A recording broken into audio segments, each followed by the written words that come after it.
السلام علیکم، آپ دیکھیں خبر، میں محمد مالک۔ پچھلے 48 گھنٹوں میں پوری دنیا تبدیل ہو گئی ہے، اور وہ بھی جب نکولس مدورو جو وینزویلا کے صدر تھے، ان کو ایک پوری فلمی سٹائل آپریشن میں سیف ہاؤس سے اٹھا کے لے گئے ان کی ڈیلٹا فورس کے لوگ امریکہ کی، اور ان کو امریکہ پہنچا دیا گیا، اور آج ان کا ارین بھی کر دیا گیا ڈسٹرکٹ کورٹ کے اندر، اور ان کے اوپر drug charges and all that. اس پر بڑی تفصیل سے بات کریں گے، لیکن اس سے پہلے گھر کی ایک بہت بڑی خبر ہے۔ بہت بڑی تباہی سے ہم بچیں۔ کل سیکیورٹی ایجنسیز کے ٹپ آف پہ سی ٹی ڈی نے اور دوسروں نے کارروائی کی، اور 2 ٹن سے بھرا ہوا ٹرک بارود سے، ڈیٹونیٹرز، اس کے اندر سارا ایکسپلوسیوز، وہ پکڑ لیا گیا۔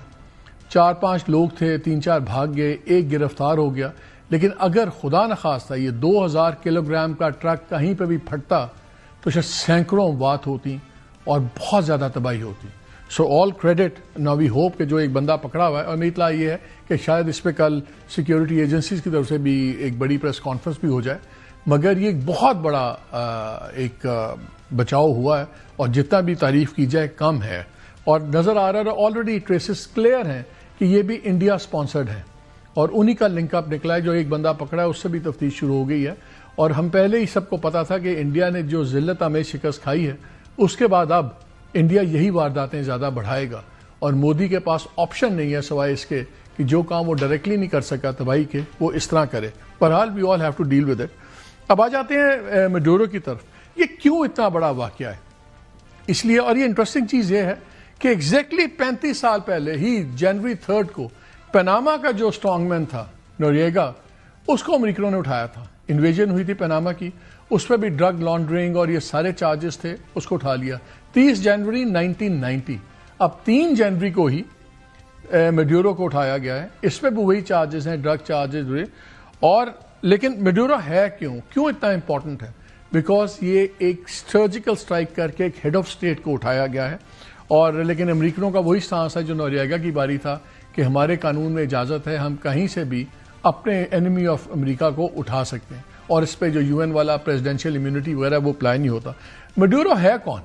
اس کی تاریخ بڑی مزدار ہے، اور آپ کو اس کی تاریخ سمجھ آ جائے گی کہ اب کیوں یہاں تک گئے ہیں۔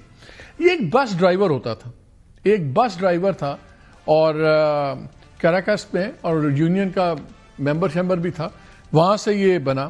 پھر ہیوگو شیویز ہوتے تھے لیڈر وینزویلا کے، وہ اندر ہو گئے تھے، ان پہ الزام تھا کہ انہوں نے اس وقت کے صدر کے خلاف بغاوت کی کوشش کی تھی۔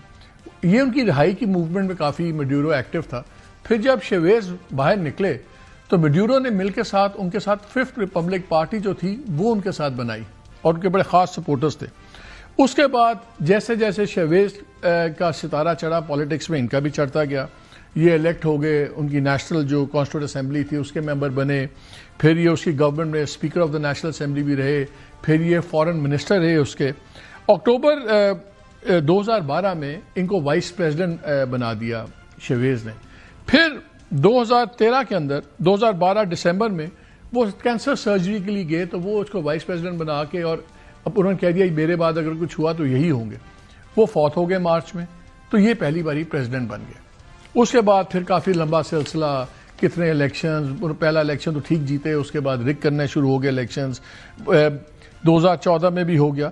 کرتے کرتے ان کا امریکہ کے ساتھ بہت زیادہ پھڈے شروع ہو گئے۔ آتے ہی انہوں نے 3 امریکن ڈپلومیٹس بھی ایکسپیل کر دیے، براک اوباما کے ساتھ بھی ان کے جھگڑے چلتے رہے۔